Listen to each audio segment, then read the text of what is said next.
आज नवरात्रीचा 5वा दिवस। या 5व्या दिवशी दुर्गा देवीच्या स्कंद माता या रूपाची पूजा केली जाते।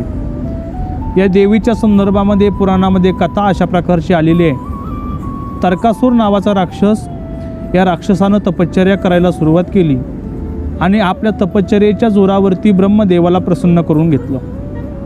ब्रह्मदेवाकडं अमर होण्याचं वरदान त्याने मागितलं, परंतु ब्रह्मदेव त्याला म्हणतात, अरे जो जन्माला आलाय ना त्याला मृत्यू निश्चित आहे, इथं आलेल्या प्रत्येकाला मरावं लागतं।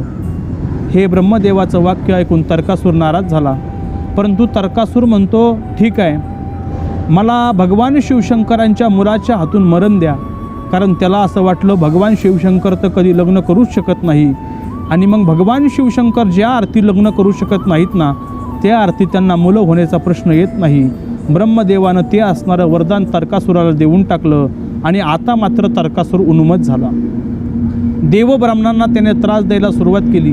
सगळे देव त्रस्त झाले आणि भगवान शिवशंकर यांच्यापाशी आले आणि त्यांची प्रार्थना करू लागली। भगवान शिवशंकरांनी पार्वती मातेशी विवाह केला आणि भगवान शिवशंकरांना आणि पार्वती मातेला पहिला पुत्र झाला, त्याचं नाव कार्तिकेय। या कार्तिकेयनं मोठं झाल्यानंतर तर्कासुराचा वध केला। या कार्तिकेयला स्कंद असेही म्हटले जाते, म्हणून कार्तिकेयची माता म्हणजे स्कंद माता म्हणून तिला ओळखलेलं आहे। ही असणारी स्कंद माता आपल्याला मातृत्वाची जाणीव करून देत असते। आज नवरात्रीचा 5वा दिवस आहे। या 5व्या दिवशीचा रंग आहे हिरवा। हा हिरवा रंग आपल्याला अमरत्वाचं प्रतीकाची जाणीव करून देतो। धन्यवाद। रामकृष्ण हरी।